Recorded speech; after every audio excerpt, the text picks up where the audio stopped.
Assalamu alaikum wa rahmatullahi ta'ala wa barakatuhu. This is Hamza the historian, and I got an interesting video for y'all today, and that is why do Shaykhs get PhDs?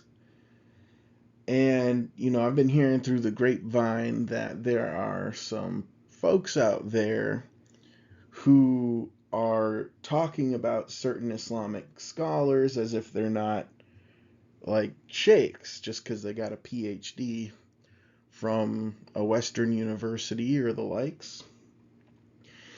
And I think that that is a misconception that should be talked about. I think there are a lot of traditional students of knowledge that misunderstand what it is to go get a secular education or go get a doctorate and these types of things.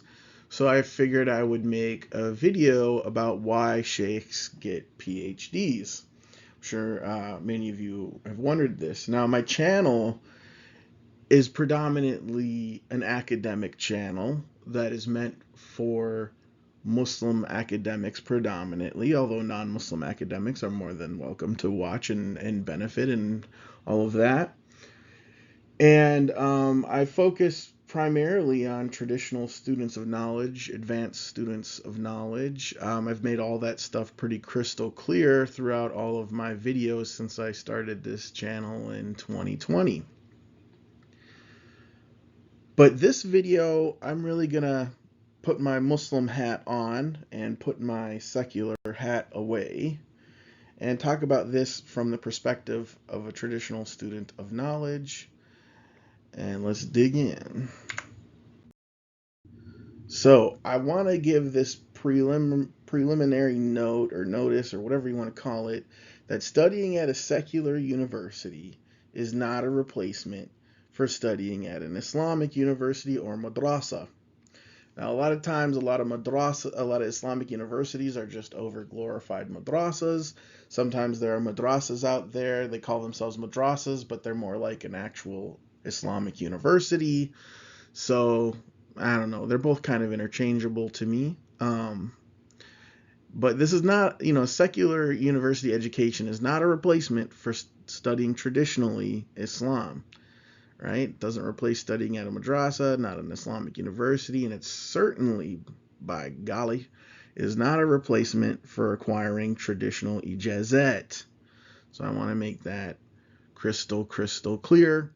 And I myself have studied traditionally for quite some time with various Islamic scholars before ever going to grad school.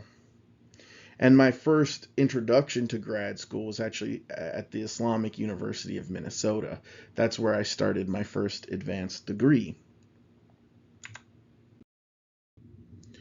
So where does the modern Western university system originate? The secular university system actually was highly influenced by the Islamic university or madrasa system in the medieval period. So it's widely acknowledged that the earliest universities and colleges were established in the medieval Muslim world, especially with the founding of the University of al-Qarawiyyin in 857 Gregorian and the founding of Al-Azhar University in 970 under the Fatimids. And so, like I said, the modern Western university system in medieval Europe began to take shape in the 11th and 12th centuries, largely copying the Islamic model, with the establishment of institutions like the University of Bologna, I don't know, and the University of Paris. And it's interesting to note that in the 11th and 12th centuries is also when we start seeing like the first Latin translation of the Quran and the first I don't know, maybe Arabic studies going on. I think by the 14th and 15th centuries you have Arabic departments and you have chairs of those Arabic departments in Europe and all that kind of stuff. So Orientalism really kind of begins at the beginning of the Western university system Why? Well, because they are copying the Islamic system from the very beginning. Um, so keep that part in mind, that it's actually an offshoot of the Islamic system. And in the medieval period, both the Islamic and Christian universities primarily focused on law, theology, the liberal arts. Liberal arts means like the classics. In Islamic context, it was falsafa, ilm al-kalam, balagha, and those types of things. Ilm al-lugha, nahwu wa-sarf, and so on. And then, of course, the empirical science like algebra, uh, chemistry, right? These types of things, medicine, all of that. And usually a lot of that stuff's very Hellenistic influenced. And so all these Hellenistic texts in the Arabic language, they got translated from Greek to maybe Syriac and then Arabic, and then they got made their way into Latin, being translated from Arabic, and it started the Renaissance in Europe, which was also a catalyst for the university system in Europe growing. Okay, so it's always been heavily influenced by the Islamic institutions of the madrasa, or Islamic colleges, as well as just Arabic or Islamic literature in general. And in Europe, they had this really traumatic 30 Years' War where the Catholics and Protestants were fighting each other quite viciously. It tore up all of what's today Germany. And because of all this sectarian violence that lasted literally 30 years, but there were spats of it elsewhere outside of the 30 Years' War too. Because of all that, Europe started to become secular, have this public secular square where Protestants and Catholics and Jews can come together and speak about non-religious topics in order so that they don't fight. Okay? So it's kind of like a collective form of repression. We're going to repress religious discourse in the public sphere so that we don't kill each other, which kind of puts Freud's civilization and its discontents in a different light. Okay, that's what the West was going through just a couple hundred years before Freud was writing in the 19th century, right? The University of Al-Qarawiyyin was awarded what is considered the oldest known like doctorate degree or doctor of medicine to a guy, Abd-Allah bin Saleh al-Kutami. Don't know who him. I haven't looked into him really. Kutami sounds like he's from the Kutama Berbers or Amazigh people. But yeah, that's in 1207. And so we start to see kind of this, what you might call advanced degrees or advanced studies becoming more formalized in the 12th and 13th centuries in the Islamic world. And of course, Europe just kind of tried to copy and follow suit. And the invasion of Napoleon was kind of the start of modern colonialism in the Muslim world from Europe. He was there until I think like 1801 or 1802, something like that. So he was in Egypt for a short period. The French were in Egypt for a short period. And along with him came a bunch of Orientalists that had, been developing all these centuries over there in Europe since the 11th century. And some of them ended up converting to Islam when they got to Egypt and marrying Muslim women and settling there. But, many Orientalists used their knowledge to advance colonialism. And the Industrial Revolution was sort of starting, in Europe, where you had machine-made interchangeable parts, machine-made weapons, like machine-made swords and guns and different things going on. And basically, Muhammad Ali Pasha, who was in charge of Egypt at the time, who was part of the Ottoman Caliphate, him and the Ottomans and the Safavids and even the Mughals over in India, they all sort of quickly realized, because the Mughals were dealing with the British and Dutch and others, they soon realized that they were kind of outgunned. Uh, and they needed to go to Europe and learn about this technology and bring it back home for the Muslims. So they started sending people over to Europe to study, mainly in response to this defeat by Napoleon.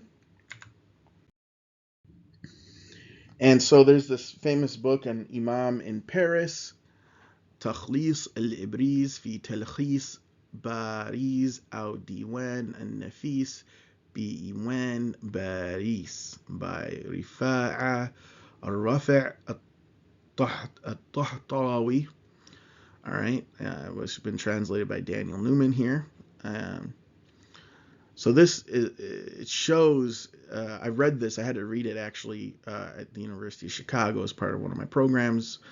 So I read this and read different literature about this time period. But basically, Azhar began sending Shaykhs and Imams to Europe, France, but also England, Austria, Belgium, and Germany to study in their universities in various disciplines.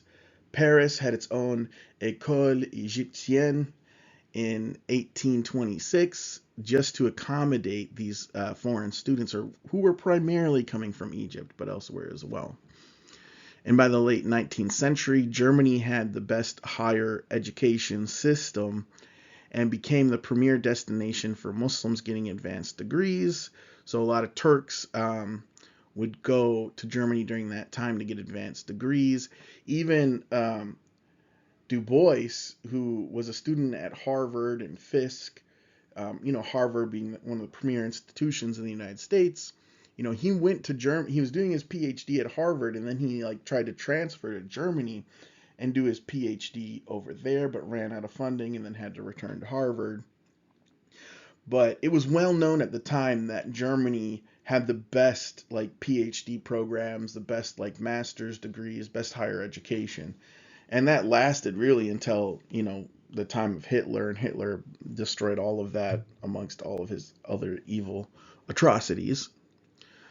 But even after World War II, you have Angela Davis go to Germany to study advanced studies with the Frankfurt School in particular. So, Germany has always remained quite the bastion of higher education. But, arguably, America outdid them after World War II. Of course, in Britain, they got that whole Oxford and Cambridge thing, too, which is pretty well known and prestigious. So colonialism not only took the form of military hard power, but it was also economic soft power. African enslavement by European descendants in the antebellum American South, which is where I'm at now, produced cheaper cotton than what Egypt could produce at the time, significantly hurting the Ottoman economy. This is just one example. There was tons of other examples how Europe tried to sabotage the Ottoman economy. But the Ottoman Empire began sending students to European universities to study every kind of discipline like economics or military technology or even Islamic or Orientalist studies, as it was called at the time, or all these different things, because they wanted to know what the West knew. They wanted to have that information as well. And the Ottomans and Safavids and Mughals also tried to attract European professors or experts of various sorts, missionaries and merchants and blah, blah, blah, to come settle in Islamic lands and teach knowledge as well. But of course, many of them would end up bringing that back to Europe to dominate the Middle East, and vice versa. This is kind of how modern soft power works in international relations and geopolitics. So this is something that's been a tradition for Azhari scholars for a long time. And eventually, you also have PhD programs being developed in the 20th century all over the Muslim world too. Besides, mentioning how Qarawiyyin had one, in the 13th century. But many of them also developed, especially in the past 100 years in the Middle East. So it's just been an explosion of people getting doctorates all over the Muslim world. But Azhar has this tradition where they would often send their graduates to Europe to go get PhDs, and then they would come back to Azhar with those research skills and often become professors and edit and publish books and all that sort of thing. And that's still something that goes on to this day. I still have met sheikhs when I was at Azhar who got their doctorate elsewhere, outside of Egypt and Europe or America. When I was doing my master's at the University of Chicago, I met many students there in Islamic studies who had gone to Azhar, got a bachelor's degree from Azhar or some other Islamic university, and they were doing their advanced studies, their master's or PhD, at the University of Chicago. And that's also the route that I took after attending the Islamic University of Minnesota. So this is kind of an old tradition in the Muslim world. And Azhar has its own PhD programs, and people go through that as well. Same thing at like the University of El Medina and the likes. But oftentimes the faculty at those places will encourage students to study abroad as well. So, it oftentimes is what's the best fit for that individual.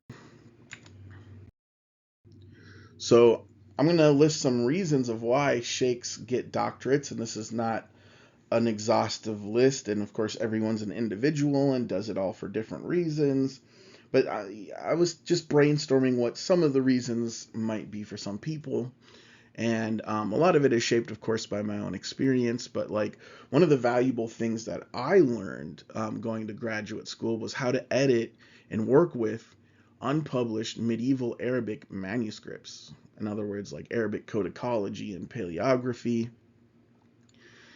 And even modern Islamic universities like the Islamic University of Medina also teach anti-colonial thoughts and methods. And this is in Yasir Qadhi's Understanding Salafism, which came out this year, actually, 2025. And so, like, basically, post-colonial or anti-colonial thought is part of a training in, advanced education, if you so choose, which is really useful given the history of colonialism in the Muslim world, Napoleon just being one small part of it. We all know what happened in India. Hopefully we all know what Russia, Britain, and America has done to Iran, and so on and so forth, right? So this stuff I think is critical for us to know. It also helps us to refute Orientalist nonsense, if you will. And, graduate school teaches you how to properly cite your sources and argue academically.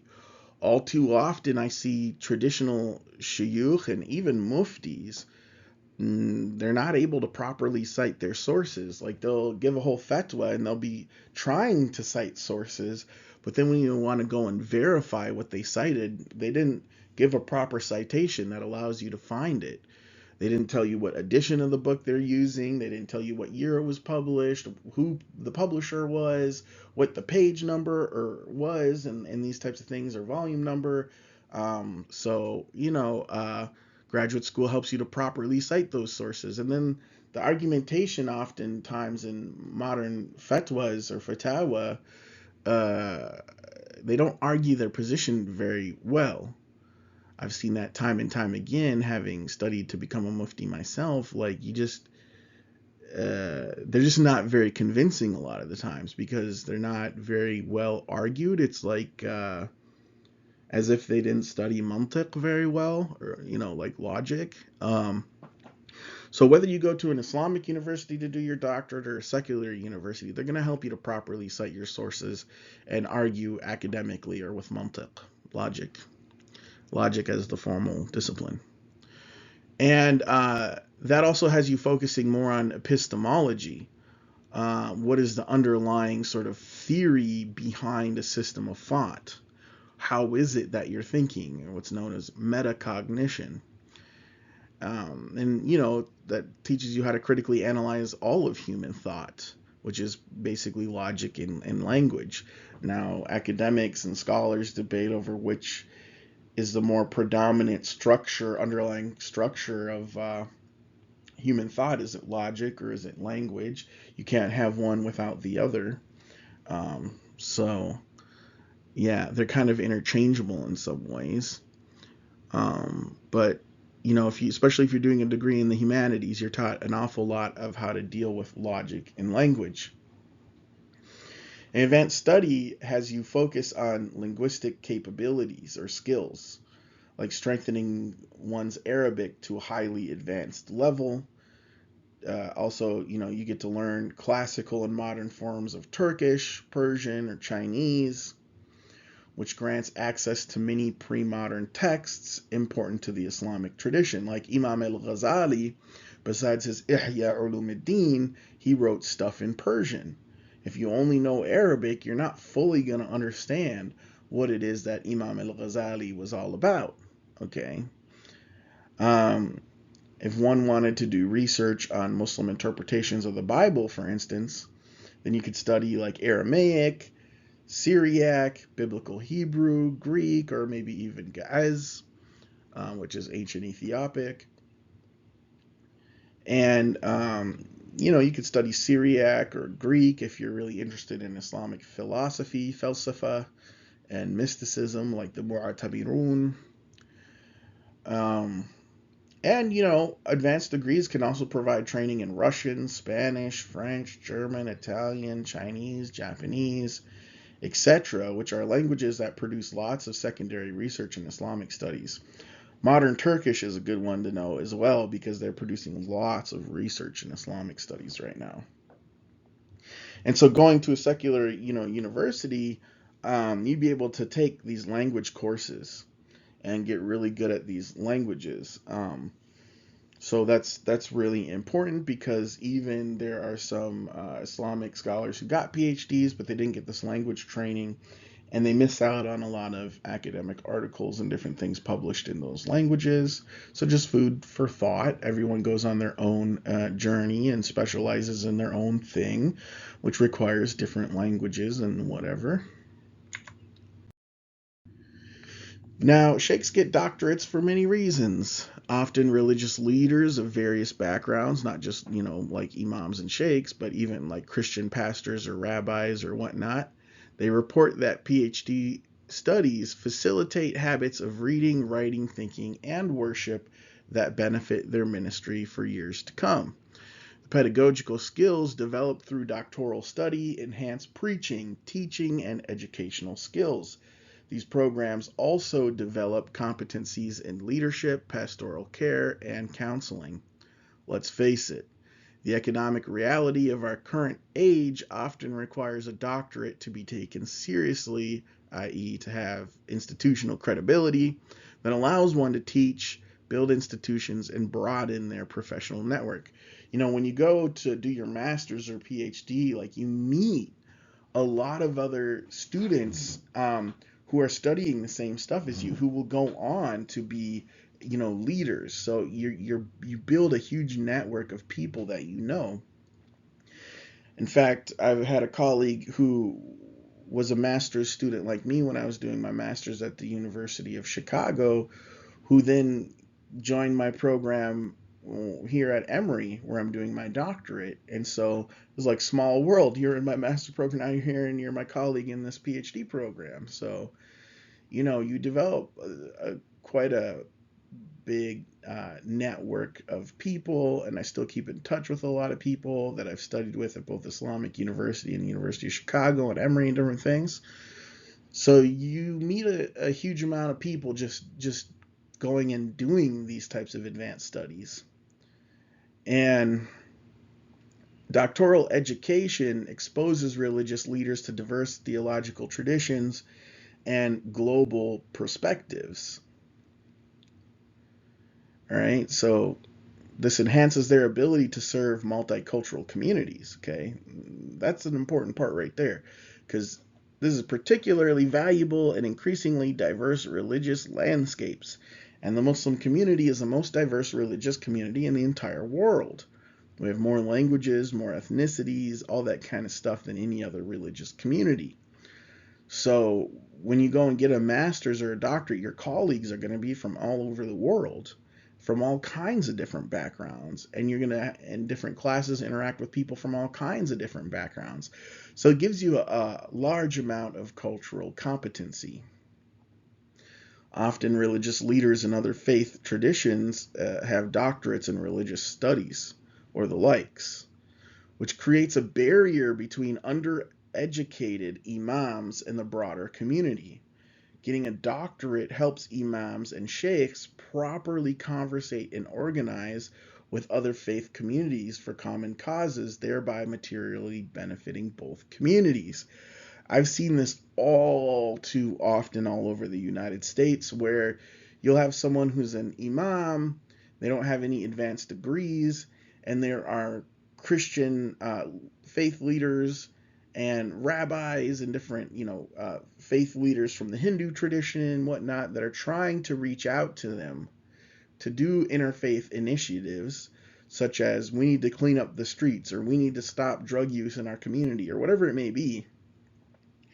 And the imam literally isn't equipped with the tools of articulation in order to respond.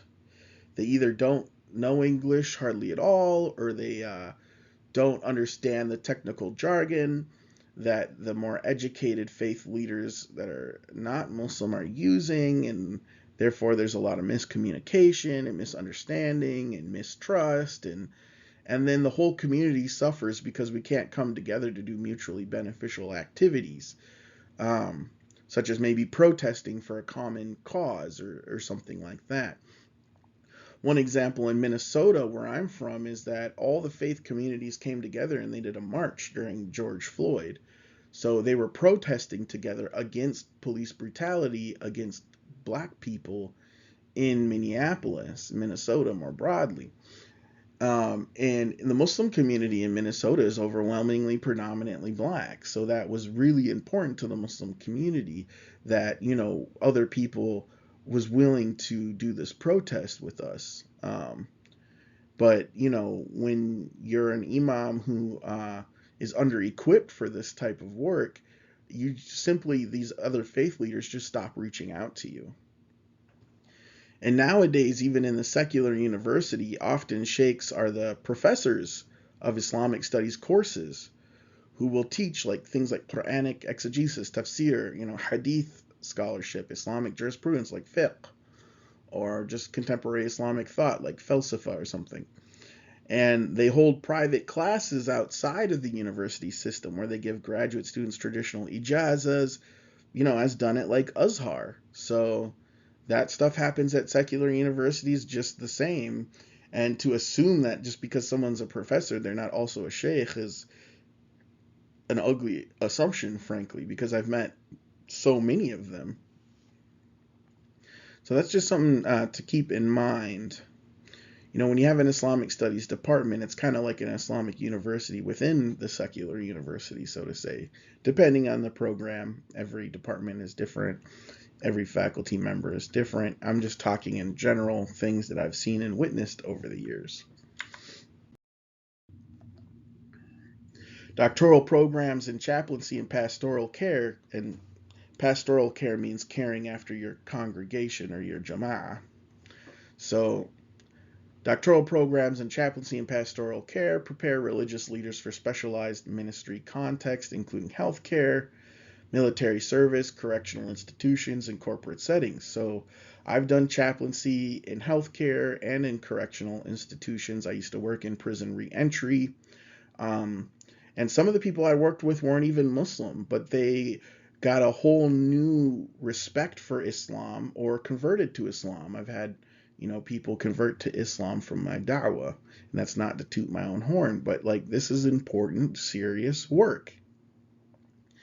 And this can be done, a lot of this stuff that I'm going to be talking about can be done without advanced degrees, without going and getting a master's and bachelor's, but it's much harder to get your foot through the door, and there will be a larger learning curve. For instance, you may get hired to be a chaplain at a hospital, or you might be applying to get a job as a chaplain a Muslim chaplain at a hospital, in the military, or at a prison, or in some sort of corporate setting.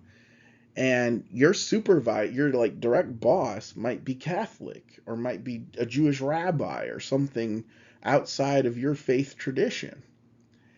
And if you have a degree in, religious studies, let's say, or even Middle East studies, or whatever it may be, you can both talk the same academic language and have a better relationship and understand each other better, and they will trust you more, and so on and so forth. It's not about being in the club or outside the club, but it's about having the tools to be equipped to do this type of work. Every sort of job or career, you have to have certain skills and you have to know a certain parlance to basically do the work. There's not really a big scientific distinction between thought and language. So if you don't if you don't show that you have the language to do the work, they're going to assume you don't have the thinking, you don't have the capability to be a chaplain. So getting a degree, advanced degree, is actually really important for this type of work. And religious leaders with doctoral credentials can serve as professors, administrators, educational leaders in seminaries, religious schools, and Islamic universities. So this creates opportunities to shape the next generation of religious leaders while maintaining active religious involvement. You can simultaneously be an imam and teach part-time at a university. I know a lot of people that do that. So, this isn't like rocket science in that sense to say that just because someone went and got a doctorate, they suddenly don't have a traditional Islamic background or something is sort of ludicrous. And I'll show that by showing you different sheikhs who went on to get a doctorate who are quite famous and well known in the English speaking world. But before that, I want to talk more about why sheikhs get doctorates. So, many religious leaders report that doctoral study serves as a form of spiritual discipline. If you make your niyah fi sabilillah to go get ilm, well, that's a form of spiritual discipline. If you're controlling your desires, your shahwa, your hawa, so that you can focus on your studies, that's spiritual discipline. You can deepen your relationship with the divine, with God, with Allah subhanahu wa ta'ala through talib al-ilm. It should be pretty straightforward, right? Al-ulama warath al-anbiya, right? Like, it should be pretty straightforward to students of knowledge, okay? And the process of rigorous inquiry, bahth, often strengthens rather than weakens faith commitments. That's, think about Imam al-Ghazali, who wrote Maqasid al-Falsafa, the aims of the philosophers, right? Or the aims of philosophy. And then after that wrote his refutation of philosophy, Tahafut al-Falsafa, right? Or Falasifa, philosophers, that's what it is, right? Maqasid al-Falasifa, Tahafut al-Falasifa, excuse me. So, it can strengthen rather than weaken faith commitments. Just like Imam Ghazali also wrote his book refuting the Ismailis, but he didn't become Ismailis when he went and learned about the Ismailis, right? So, this is a tradition that goes back to traditional Islam, right? When Ad-Darimi refuted the Jahmiyyah, he didn't become Jahmi through learning about them in order to refute them. I mean, it's kind of the idea that when you go and get a PhD at a Western university or secular university somehow makes you become secular or something is a bit ludicrous, okay? Now, it does have an impact and influence on you, like Imam Ghazali and his Mustasfa. He brings in some sort of mantiq and logic type things from falsafa, but those were things that didn't contradict Islam, didn't contradict Aqidah, didn't contradict, like usul fiqh or any of these types of things, right? In fact, the earliest Islamic thinkers are using philosophical and logical types of moves and thought, even though they're not calling it falsafa or mantiq, right? But in action, they're doing the same thing. So, it's not so simple as to say, oh, he got a PhD at a Western university. He's not an Islamic scholar anymore. He's like a Western academic now or something, even if he might be using verbiage that sounds like something out of the Western academe. You have to be more sophisticated than that, okay?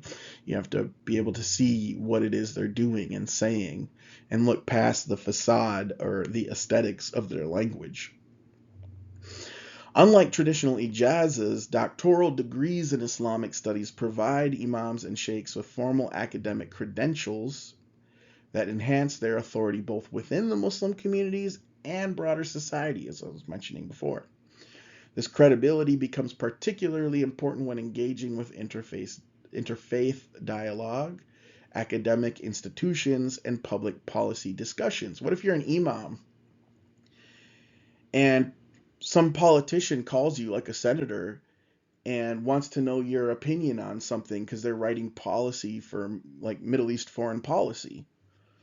You're going to want to be able to like properly communicate how, what your opinion is to protect the ummah, right? You want to be articulate in that important moment. And I've had those types of phone calls, okay, from different, places wanting, paying me for consulting and different stuff like that. That happens. That's real. When I was an imam in Minnesota, Bernie Sanders' campaign reached out to all the local mosques.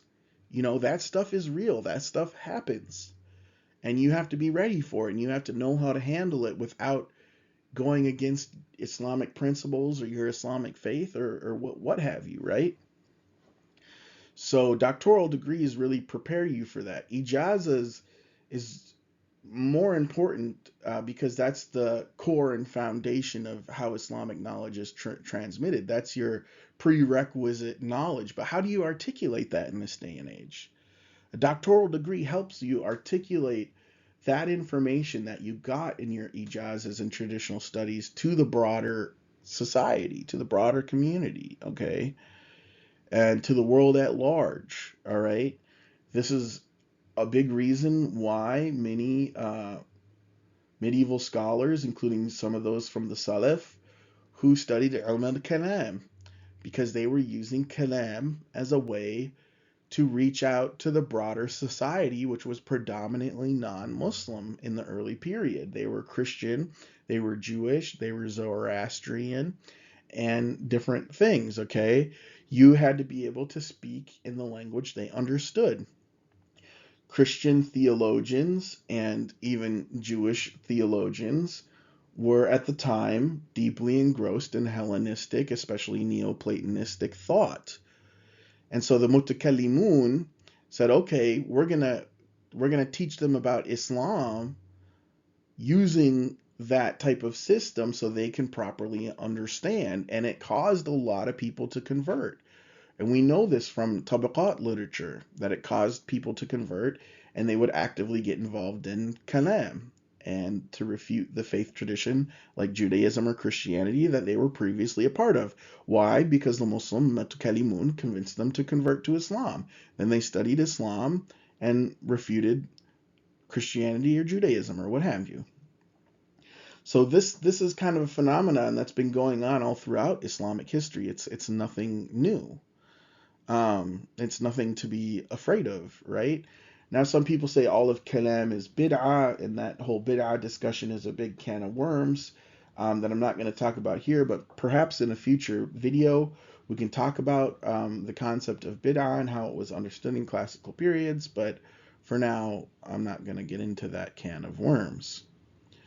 Now, another thing that's important to know about why sheikhs get doctorates is the research and writing skills gained through doctoral study enhance their capacity to produce educational materials and engage in scholarly discourse, right, and publish books. Basically, a doctorate is a lot of training to show you how to write a book. A dissertation is basically a research book.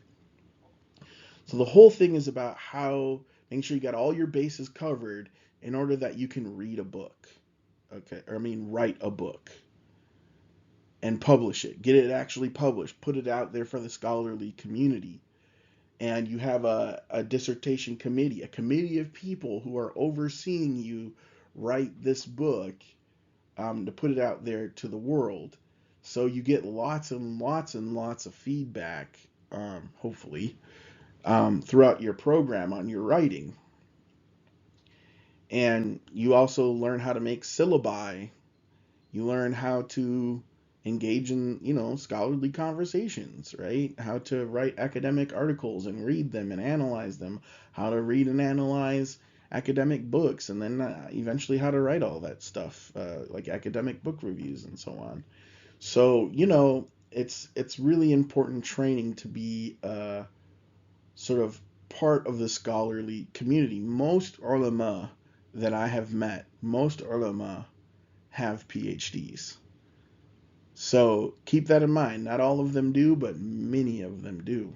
And the ones that don't have PhDs often studied with many ulama who have PhDs just outside of the university setting. So like if Azhari scholars will have like halaqat, circles of knowledge outside of like the traditional Azhar system, and people will study with them and they'll become ulama in their own right without ever having properly attended Azhar in the formal sense.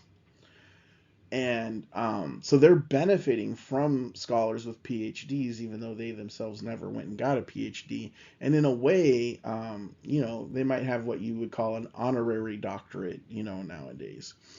So to say that, this whole doctorate thing is separate from traditional Islamic studies is really, I think, just a misconception, quite frankly.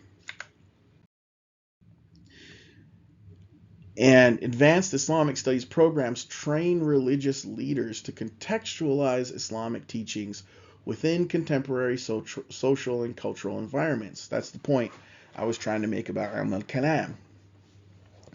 This capability is particularly valuable for imams serving in diverse communities where they must address questions about Islamic practice in modern settings while maintaining religious authenticity. Bluntly, there are studies that indicate that sheikhs with advanced degrees often command higher salaries and have access to better career opportunities. Professional credentials and specialized training make religious leaders more competitive for leadership positions in larger mosques, Islamic organizations, and educational institutions. Once in Chicago, this happened to me personally, once in Chicago, after getting my second master's degree in Islamic studies, I was offered a full-time job as an imam, but with a salary of less than $1,000 a month, which is not a living wage in Chicago. If you know anything about the cost of living in Chicago, it's not even enough to afford like a basic apartment. It's just not enough to live on at all. Even if you were on all kinds of welfare, which is pretty robust in Illinois, you still couldn't survive off $1,000 a month. Okay, it's just, especially now with inflation. But good God, this was in 2019, I think. And yeah, I had to turn it down because there was no way I could have provided for my family. No way at all. And so that's like kind of what the environment is like. I mean, when you go and get advanced degrees, it may make you a little more competitive, but when you do Islamic studies as a career, you might as well just take your vow of poverty because it's not a money maker. No one gets into this thinking they're gonna make boku bucks or nothing. It's all fi sabilillah, right? Like even off this YouTube channel, different stuff, I don't make no money. This is all fi sabilillah. Like if I get a little something, alhamdulillah, but that's not what I'm after. Effective doctoral programs combine traditional Islamic scholarship based on classical texts and methodologies with modern academic approaches. I've seen this many times. So you can do all your traditional Islamic studies, but you also learn some stuff about how sociology works. Because, maybe knowing the demographic data of your congregation would help you better serve your congregation. When you have more knowledge about your congregation, about the people who come to your masjid, you can better serve them. Like, oh dang, I didn't realize the majority of the people who come to my masjid were Desi or Arab or whatever. Maybe you know. but like, oh, they're actually all from Syria, most of them, or they're all from this region in Iraq. That information could help you, and so when you do a doctoral program, it gives you lots of research skills to not only figure that stuff out, but like you just know how to interact with people in the Muslim community a lot better. And you can see a really big difference between imams who got advanced degree and those who haven't in this regard. And doctoral education often includes training in social justice principles, community organizing, and advocacy skills that enable religious leaders to address systemic issues affecting their communities. This preparation enhances their capacity to serve as effective advocates for Muslim interests and welfare. Right? So, in Minneapolis in 2020, George Floyd was, it was a worldwide phenomenon, but it was really different for us in Minneapolis. It was really personal, and there was a lot more details we know about it than whatever was broadcast to the broader world. For those of you who don't know, George Floyd was murdered by Derek Chauvin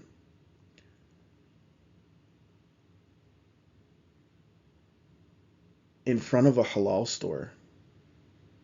Cup Foods was a halal store owned by Palestinians. And underneath it, in the basement, was a masjid. I've prayed in there, Jumu'ah, before.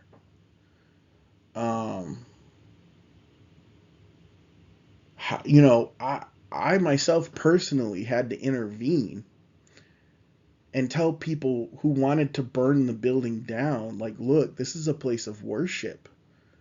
Not only that, but there's an apartment with a whole family above this place. I had to advocate for my own community. I had to tell people, look, this is Palestinian owned.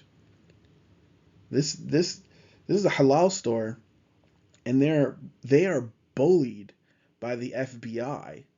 The federal government has been twisting their arm for a long time. They're oppressed as well. Don't just burn down, the masjid because you're mad about Derek Chauvin and what the police did. The store owners, their complicity in this, I don't think is that much because their arm was being tied by the FBI. All this came out in the court trial, by the way. It's all been live streamed to YouTube. You can go verify all what I'm saying for yourself.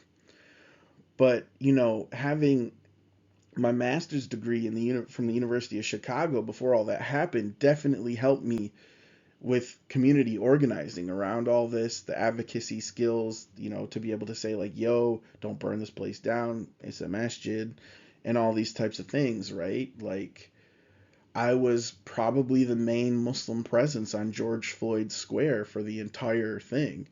So I took a lot of pictures, I got a lot of proof, I got a lot of videos. So that, that's very real. And if you think it's distant from you, it could happen to you real soon. We've all seen what happened with the genocide in Gaza. Like, this stuff affects us all. To say that social justice is like bid'ah or haram or something is just lunacy to me. And studies indicate that traditional religious education alone may not provide sufficient preparation for contemporary imam roles, particularly in Western contexts. Doctoral programs help bridge these gaps by providing training in areas such as American culture, which a lot of imams don't know enough about. Honestly, they're kind of disconnected from the people a lot of times, which is a big problem. So they provide training in areas such as American culture, counseling skills, i.e., psychology, and community management. When I was an imam, I can't tell you how much of my job was counseling people, especially marriage counseling.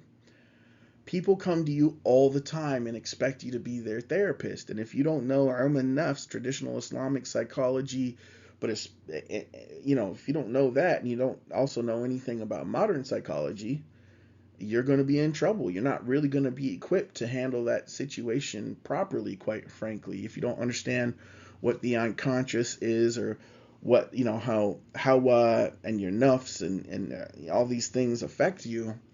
You're going to have a tough time counseling people.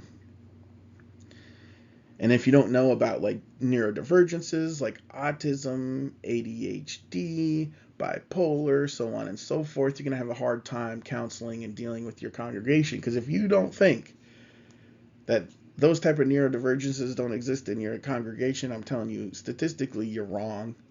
But also, you're just wrong because they're noticeable. If you've been trained in it, you can see it right away. Sometimes the imams themselves are neurodivergent, okay? And that's okay. Because you can have neurodivergent savants and they become major Islamic scholars. So that is not in any way, shape, or form a denigrating comment. But you got to have the skills to be able to deal with it, okay? And the evolving nature of religious leadership requires ongoing professional development and continuing education. You can't let yourself get out of date. You can't, if you don't know what the young people are doing and what's hip with the young people and trends in the community and how things are changing, you stuck maybe in the 1990s or something like that. Well, you could use some continuing education and professional development. Am I right? I mean, I don't feel like that's a controversial thing to say. People get old and out of touch. It happens to all of us. It's just part of being human. And sometimes we need to go and like get a refresher course about like how things have changed. Or, there's some old folks out there, they don't know nothing about Chat GPT or AI or none of that stuff. Might be a good idea to go take a little class on it or something like that, right? And so when you get a master's or a doctorate, they basically give you the skills to do this professional development and continuing on education on your own. You'll be able to research and learn and figure out this information on your own instead of having to go pay for a class or do this or that or, whatever. You could be the one teaching that class and making that money. All right. Or doing it fi sabilillah. You don't have to think about money all the time, but I'm from a very poor background myself, so it's a reality for me. I struggle to pay rent. You know what I mean? Like, don't think Emory gives us a good stipend. It's not what it is on paper, I promise you. And you need like at least a 92K salary to really be comfortable in Atlanta, according to a recent study. So, things aren't as easy out here as people think, okay? And money is something that is just a real concern that imams themselves have, okay? I'm just keeping it real. That imams are often grossly underpaid, okay? And they kind of really are struggling in that regard. And that's just however many people in the community are wealthy and have money, or people on the masjid board even wealthy and have money, they need to increase their imam salaries, okay? That's a very real thing. But doctoral programs provide frameworks for lifelong learning and professional growth that enable religious leaders to adapt to changing community needs. Your community ages and the needs change. Circumstances in the broader society change. When the 2008 financial collapse happened, a lot of people were unemployed. If you're an imam and a lot of your congregation is suddenly unemployed and they're all coming to you for counseling because they're all stressed out because they ain't got no money, and then the financial stress is causing them to fight with their spouse, and then they can't afford the sports for their kids, and they're gonna come to you for counseling. Like, you have to be able to like meet the moment. And so I feel like, advanced studies helps you with that. And it even you can even predict these trends coming ahead of time often when you have an advanced degree. So you know what's coming before it comes and you can prepare for it instead of just react to it. You get me? So it's really important, okay? And then also, getting a doctorate or master's or whatever, it helps you develop innovative approaches to religious education to help you meet the moment, right? Community programming, spiritual development, built upon the most cutting edge scientific research. So that way you can be prepared for the trend rather than react to a new circumstance, okay? And this creativity helps Muslim communities remain relevant and engaging while maintaining authentic Islamic principles, right? And being immersed in Islamic studies or in an actual Islamic university or secular university, whatever it may be, but just being immersed in Islamic studies is like an 24/7 you're immersed in it. It's an extra layer of intellectualism. You're like constantly in this state of learning about Islam. And the university students often also sit with, in the extracurricular halaqas, like I mentioned before, after university classes. So like all day 24/7, except when you're maybe sleeping. You're involved in some way, shape, or form with the Muslim community, with learning about Islamic studies.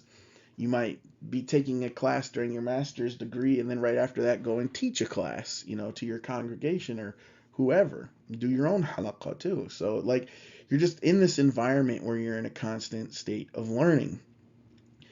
And it's the most beautiful way to live, I think, because you're just constantly in the state of learning. You're constantly in the state of talab al-ilm fi sabilillah, if you got your niyyah right. And like attending an Islamic university, sheikhs who teach at secular universities give ijazas, hold private halaqas, do mawalid in their houses and different things. I've been to them, I know.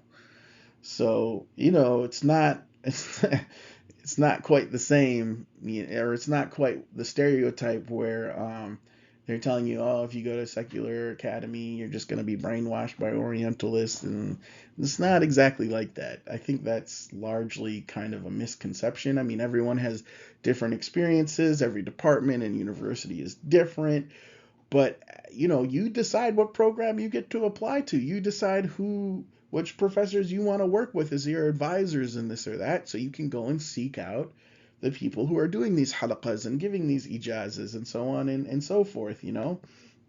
So it's quite a bit, I think, different than a lot of people out there think. But yeah, this is kind of my shtick on it. I also want to do a little slideshow and show different shuyukh out there that have gotten doctorates. So, one final thing here about why sheikhs get doctorates is doctoral education provides Muslim imams, religious leaders, with essential tools for effective leadership in contemporary contexts. By combining deep Islamic scholarship with modern leadership skills, advanced degrees enable religious leaders to serve their communities more effectively, engage constructively with the broader society, and contribute meaningfully to Islamic intellectual discourse. While the investment is substantial, the benefits for both individual career development and community service make doctoral education a valuable consideration for dedicated Muslim religious leaders seeking to maximize their impact and effectiveness. Besides becoming alim, sheikhs, imams, preachers, and graduates of Islamic studies programs go on to head Islamic nonprofits of various sorts, work in Islamic media of various sorts, all kinds of Islamic TV channels out there. I have some friends who do that type of work. Um, get into consulting, motivational speaking, business or legal roles. Some graduates of Azhar go on and go to law school, like secular law school here in America, and become lawyers and specialize in Middle East law. Some of them become professors, academic roles and different things. And even if like they drop out of like a bachelor's degree program or a master's degree program in Islamic studies, they can still go on to be preachers and clerics and serve all these roles and different things, as I've mentioned just earlier. So it's important to know that getting education is always important, even if it's a secular education. It might even be fard kifaya for someone to go and get this type of education in their community, like it's fard kifaya that becomes a doctor in the community or so on and so forth. So just things to think about.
خلقيه من عرب ومن عجم. مولاي صل وسلم دائما أبدا على حبيبك خير الخلق كلهم. نبينا الأمير النهي فلا أحد أبر في قول لا منه ولا نعم. مولاي صل وسلم دائما أبدا على حبيبك خير الخلق كلهم. هو الحبيب الذي ترجى شفاعته لكل هول من الحضر والسحر. مولاي صل وسلم دائما أبدا على حبيبك خير الخلق كلهم. دعا إلى الله كالمستمسكون به مستمسكون بحبل غير منفصم. مولاي صل وسلم دائما أبدا على حبيبك خير الخلق كلهم. فاق النبيين في خلق وفي خلق ولم يدانوه في علم ولا كرم. مولاي صل وسلم دائما أبدا على حبيبك خير الخلق كلهم. وكلهم من رسول الله ملتمس غرفا غرفا غرفا غرفا من البحر أو رشفا من الديم. مولاي صل وسلم دائما أبدا على حبيبك خير الخلق كلهم. والراقبون لديه عند حدهم من نقطة العلم أو من شكلة الحكم. مولاي صل وسلم دائما أبدا على حبيبك خير الخلق كلهم. فهو الذي تم معناه وصورته ثم اصطفاه حبيبا بالغ النسب. مولاي صل وسلم دائما أبدا على حبيبك خير الخلق كلهم. منزه عن شريك في محاسنه فجوهر الحسن فيه غير منقسم. مولاي صل وسلم دائما أبدا على حبيبك خير الخلق كلهم. نعما دعته النصارى في نبيهم واحكم بما شئت مدحا فيه واحتكم. مولاي صل وسلم دائما أبدا على حبيبك خير الخلق كلهم. وانشد إلى ذاته ما شئت من شرف